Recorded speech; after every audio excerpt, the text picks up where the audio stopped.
Dans cette courte vidéo, je vais vous montrer comment faire du montage avec Google Photos, du montage vidéo avec Google Photos. Ce qu'il faut souligner dès le départ, c'est que Google Photos n'est pas un logiciel de montage très puissant. Toutefois, il peut vous permettre de rapidement mettre bout à bout des extraits de séquences vidéo, des extraits de vidéo pour pouvoir créer une séquence. On peut même ajouter une petite musique d'arrière-plan.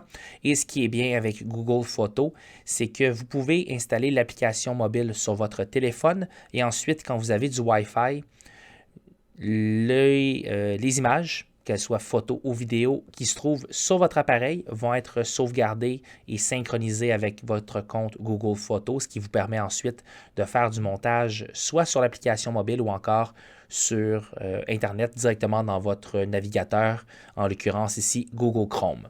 Donc, ce qu'on doit faire, c'est tout d'abord sélectionner les images qu'on veut utiliser. Donc, j'ai filmé quelques images près de mon bureau dans des marais. On a ici la porte de mon bureau et ensuite quelques scènes près de l'ascenseur. Donc, c'est ce que je vais sélectionner. Je veux cette image ici, celle-ci, celle-ci et celle-ci. Ensuite, je vais cliquer tout simplement sur le petit plus en haut à droite et sur Film. Et là, automatiquement, Google Photos va créer une séquence en sélectionnant ce qu'il croit être les meilleures images, là, les plus stables, etc. On peut regarder dès le départ ce qui a été fait de façon automatique avant d'aller plus loin.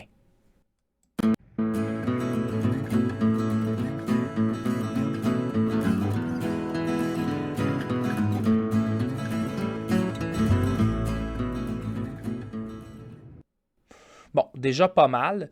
On va faire quelques modifications. Tout d'abord, je vais changer l'aspect. En ce moment, je suis en vertical, ce qui peut être très bien pour certaines plateformes de réseaux sociaux, mais mes proportions, je les veux en paysage ici, 16 par 9.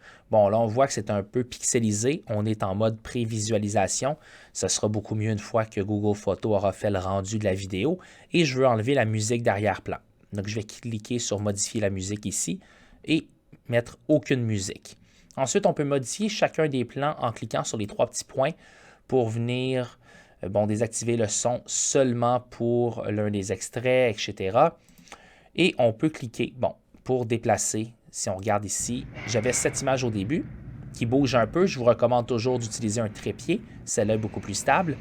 Et elles sont dans un ordre qui ne me plaît pas. J'aimerais commencer avec l'image, le plan large ici, avec la porte d'ascenseur, les portes d'ascenseur. Et on peut revoir ce que ça donne.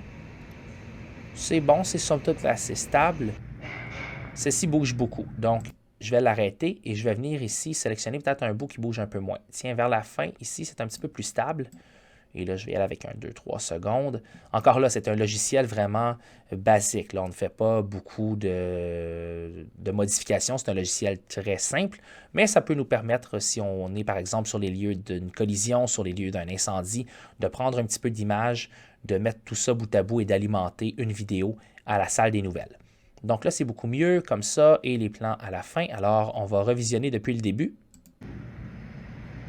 Ici, plutôt, en venant en bas avec la ligne du temps au début.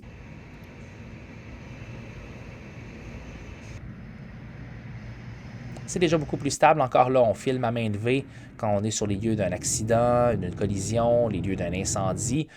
Idéalement, quand on a un peu plus de temps, on va prendre un trépied. C'est quand même utilisable ici. On pourrait allonger peut-être un petit peu, là, rallonger un petit peu cette image, voilà, pour donner le temps aux gens de lire. C'est quand même, somme toute, pas si mal. Évidemment, pour faire des montages beaucoup plus avancés, on peut utiliser des logiciels comme DaVinci Resolve, Adobe Premiere, Final Cut Pro, Avid, iMovie.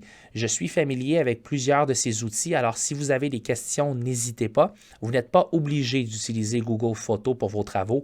Je vous le montre comme outil de base. Si vous avez des questions par rapport à d'autres outils, n'hésitez pas à prendre rendez-vous pendant mes heures de bureau ou encore à m'envoyer un message via la plateforme Brightspace. Pour revenir à la vidéo, donc, elle est prête. Je suis satisfait. Je vais cliquer sur Enregistrer. Oui, je veux l'enregistrer. Et là, Google Photos va générer une vidéo. Ça me dit votre film sera bientôt prêt. Google Photos va générer une vidéo. Je peux ensuite cliquer sur les trois petits points ici pour la partager avec quelqu'un ou encore je peux cliquer, donc les 3 points là, liés, partager, ou encore je peux cliquer ici sur les 3 petits points en haut à droite pour télécharger. Je peux télécharger ma vidéo, je peux l'exporter vers YouTube, je peux l'envoyer sur Facebook, la partager sur Instagram, sur TikTok. Le rendu là, c'est votre décision.